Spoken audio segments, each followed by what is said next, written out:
Welcome back to another episode of the Even Your Dynasty Show. Thanks for joining, everyone. If you're watching on YouTube or if you're listening on Spotify, appreciate you guys.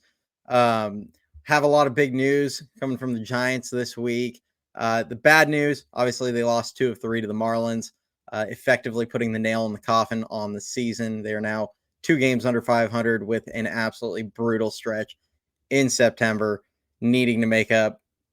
I'm not even sure what the standings are right now. I think they're like 7 back or 6 back, way more in the loss column. I mean, it's pretty much done on this season, and the focus needs to turn to just figuring out what you have in some of these young guys. But we're going to talk about a lot of the good things with the minor leagues this week, and the big news for the Giants, especially out of their minor leagues this week, was that Bryce Eldridge was promoted to Double-A.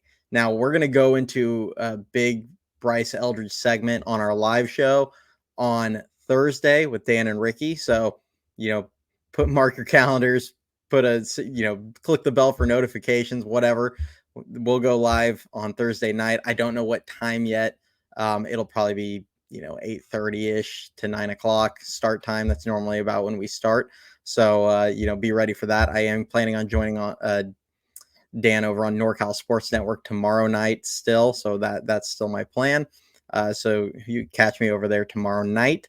But other than that, we're gonna do a big talk on the minors today, and we'll talk a bit about Eldridge's promotion to Double-A. But I'm saving the bulk of that, and I have a nice little surprise to play during the Bryce Eldridge segment on Thursday. So definitely gonna want to tune into that. But starting off with the Sacramento River Cats, they went 4-2 versus Las Vegas. They're now 71-61 on the season. Number 3 prospect, Carson Wisenhunt. They're getting his pitch count back up. He went 4 2/3 innings and 1 earned run, 5 hits, a walk, 6 strikeouts. He continues to pitch well at home through 77 pitches, 53 for strikes. Number 13 prospect, Trevor McDonald, has struggled his last 2 starts, continues 3 2/3 innings pitched, 5 earned runs, 7 hits, 2 walks, 2 strikeouts.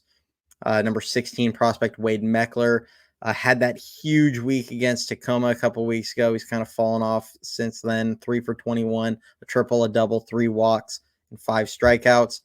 Number 24 prospect Carson Seymour went 5 2/3 innings, an earned run, 3 hits, 3 walks, 5 strikeouts. Did throw 92 pitches, 57 for strikes. He's actually been throwing the ball pretty well. I feel like about the last month or so, he's had a lot of good outings like this one, as well as his bad outings. He's been able to kind of limit the damage and not be like really bad. Still putting up a pretty quality outing overall. Not sure what his future might be in San Francisco. I still think it's unlikely here, but he may turn into a nice little trade piece in the offseason. Marco Luciano's continuing to play pretty well, 7 for 20 with a home run, 2 walks, and 6 strikeouts. He and Matos, who went 8 for 22 with a home run, 2 doubles, 2 walks, and 2 strikeouts. They were kind of the big shocks that neither guy was one of the players they brought up for the the expanded rosters in September. They were allowed to bring up 2 more players. The rosters go from 26 to 28. You can bring up 1 pitcher and 1 position player. Tristan Beck really wasn't all that surprising. Had to think he was probably going to be coming sooner than later. But Blake Sable was the guy. And I get the argument, third catcher, Bailey's been tired, which is why he's struggling, whatever excuses they want to make for that. But it's kind of ridiculous to come out and say, oh, Luciano and Matos aren't really playing well enough to force the issue for them to be up, but then Blake Sable in the same breath is the guy that you bring up, because Blake Sable's been horrible in Sacramento this season. And I know some of us like him for what he did last season at the major league level, but last season is last season. If we're going off last season, Wilmer Flores would have been one of the better players in baseball this season, but he's not. And Blake Sable's been bad in Sacramento. He could not hit this season in a very hitter-friendly league. And I mean, he's hit worse than Matos and Luciano in the same league. So it's just it's just terrible logic path, and it's just makes zero sense from this organization. bring up one of those guys, let them get some good playing time down the stretch when you're not really playing for much other than pride at this point and figuring out what you have in some of your young players. But that's just how I feel about it. So moving on to David VR, who went 1 for 18 with 4 walks and 7 strikeouts. Dan and I kind of, when we did our 40-man roster, going through it on the last live, VR is a guy I think is very likely to get moved this offseason. He's going to probably get a fresh start somewhere else, and it'll be good for him.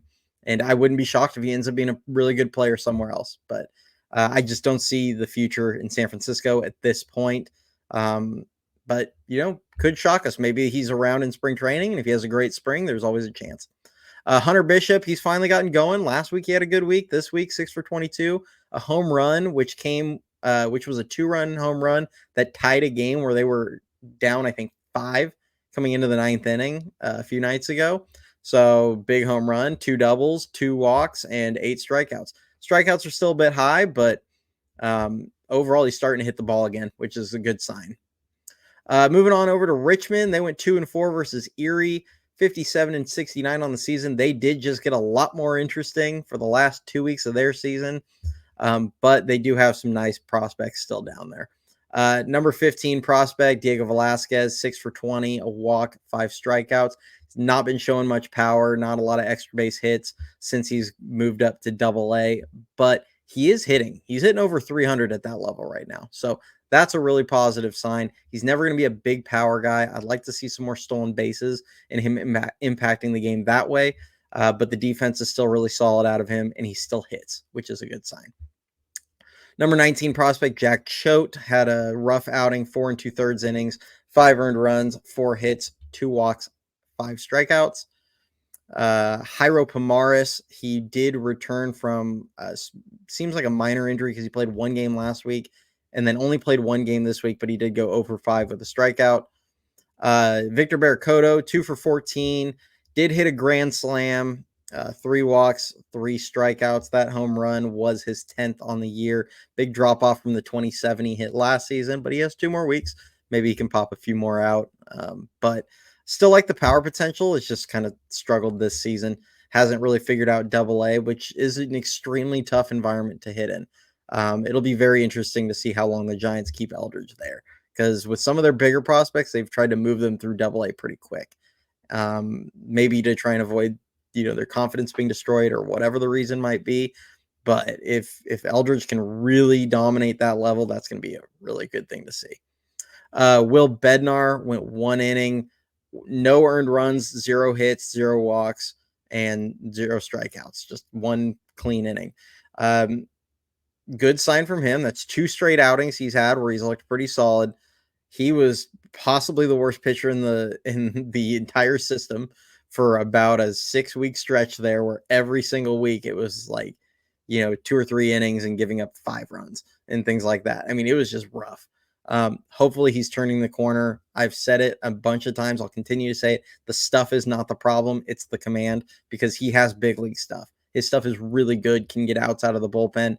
He just, struggles to throw strikes at times, and then gets himself into positions where he's, throwing stuff out over the heart of the plate. And I don't care how good your stuff is, you're not going to be successful doing that. Eugene Emeralds, they went 2-4 versus Everett. They are now 57-68 on the season.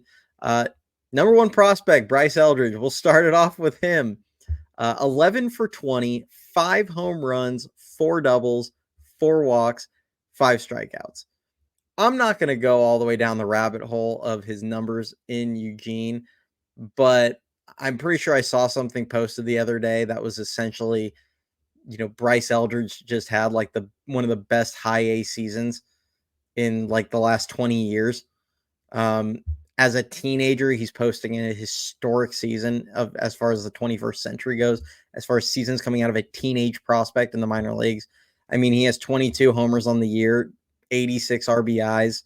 He's hitting, I think, 293 with like a 930 OPS or something like that. I mean, this is absurd what he's doing at 19 years old, and it's exciting.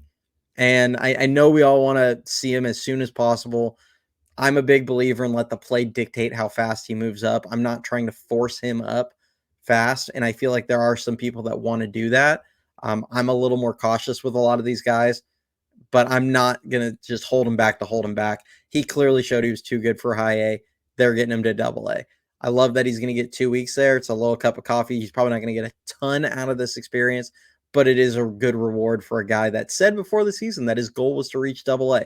So big kudos to Bryce Eldridge. Excited to see him in double A next season. You know, if he really forces the issue and he's great in double A, I'm not going to say to hold him back though. So like, don't get that part twisted. I just don't want to force this guy up to the majors before he might be ready. But if his play dictates him going up there, then by all means do it. Number 2 prospect, James Tibbs III. He is on one heck of a skid in high A. He went 0 for 23 with 2 walks and 9 strikeouts. I think he has 1 hit in high A. I don't know how many at bats he's at so far. I think he's 1 for 41, if my math is correct. I mean, he's putting up some pretty rough numbers right now down there.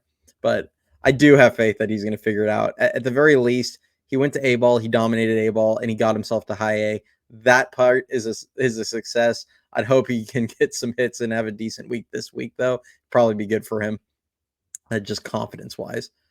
Number 6 prospect, Joe Whitman did not pitch. He's on the IL. I still have not been able to figure out the injury there. Number 12 prospect, Averson Arteaga, 6 for 25, a triple double, 2 walks, 8 strikeouts, and 2 stolen bases. Number 17 prospect, Trent Harris, through 2 innings, no earned runs, 1 hit, 4 strikeouts. Still looking really good. He'll probably start in double A next season, I would anticipate. And I think he's going to move quick. I think you might see him in the majors next season, but we will see. Number 23 prospect, Jonah Cox, did not play. Also unspecified injury. Haven't been able to figure that one out either. Number 29 prospect, O'Neal Perez, 2 for 11, a walk, 3 strikeouts. Sabine Ceballos, 7 for 21, 2 home runs, 3 doubles, 3 walks, and 3 strikeouts. Continues to hit the ball really hard. Credit to Farhan. That's looked like a pretty decent little pickup in that Jorge Soler trade. So I'll give Farhan a little credit. I'm always objective. I'm always trying to be fair. So I will give Farhan credit where I feel it's due, and I will criticize where I feel he deserves it. And I will definitely give him credit for that pickup so far. Looks like a sneaky good little player. Charlie Sikowney, 2 for 18, a double, 2 strikeouts. And then Quinn McDaniel went kind of the full Quinn McDaniel experience, 9 for 19, 2 doubles, a walk, 5 strikeouts, and 3 stolen bases. At least the strikeouts were down a little bit. Walks were, or the stolen bases were up. The hits were up. That was a lot of positives out of McDaniel this week. Still a very toolsy player. And then San Jose, we had some good, exciting stuff there. A couple of prospects and recent draft picks showing up there this week. Number 4 prospect, Dakota Jordan. Oh, I'm sorry. They went 3-3 versus Rancho Cucamonga. They are now 71 and 54 on the season. I can't read my own handwriting. Number 4 prospect, Dakota Jordan, 0 for 7, 2 strikeouts, and a stolen base. Only played in 2 games. I'm not going to overreact. So, number 8 prospect, Walker Martin, 5 for 18, a double, 6 walks, 6 strikeouts, and a stolen base. He has settled in a bit. Strikeouts are starting to come down a little bit. He's going to have to make adjustments in the offseason as a whole. I think he's a big fall league candidate. I think it would be beneficial to him unless they're going to overhaul his swing mechanics. But I think he just needs to keep playing. That's a big thing for him. But he will likely be in San Jose again next season. Number 18 prospect, Jacob Bresnahan, 3 innings pitched, 3 earned runs, 2 hits, 3 walks, 2 strikeouts. Number 20 prospect, Robert Hipwell, went 4 for 17 with a home run.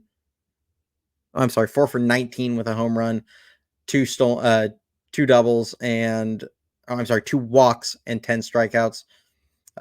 Strikeouts were a bit high this week, but overall, he's shown some nice power. It was his 4th home run in San Jose since he joined the team after the draft this season. So he's not been up very long, and he's showing some good power.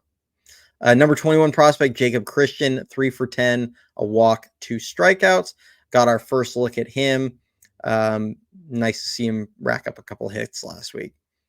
Number 28 prospect, Josh Bostic, 5 innings pitched, 0 earned, 3 hits, a walk, 7 strikeouts. And then Ryan Reckley, 2 for 4, a double, and a strikeout. Only played in 1 game as well. And then Lisbel Diaz continues to have a nice season. He's continued to improve pretty steadily at the high A level since he got the promotion there. And he's 7 for 20 with 5 strikeouts and 4 stolen bases. The stolen bases were a nice little twist this week. He hadn't really stolen a ton since his promotion, and he had 4 in a week, which was pretty good. But that wraps it up for the minor leagues this week. As you notice, the list is getting shorter. Complex leagues done, summer leagues done. I think the playoffs are going to be starting very soon for San Jose. I think San Jose and Eugene each have 1 more week. Richmond's got 2 more weeks, and then Sacramento, I think, might have 2 more weeks, and then the playoffs, where it seems like they're likely to play in the playoffs this season for the first time in a few years. So some positives there. But we'll continue to put these videos out at least the next couple weeks. When everything wraps up, we'll probably do a full recap of the minor leagues this season. And we'll do that. Maybe I'll do that as a show with like Ricky or something. And but other than that, appreciate everyone joining. If you enjoy the content, please like the video, subscribe to the channel, all the stuff. Follow me on X at EYD Show. And we'll catch you next time. See you all on Thursday.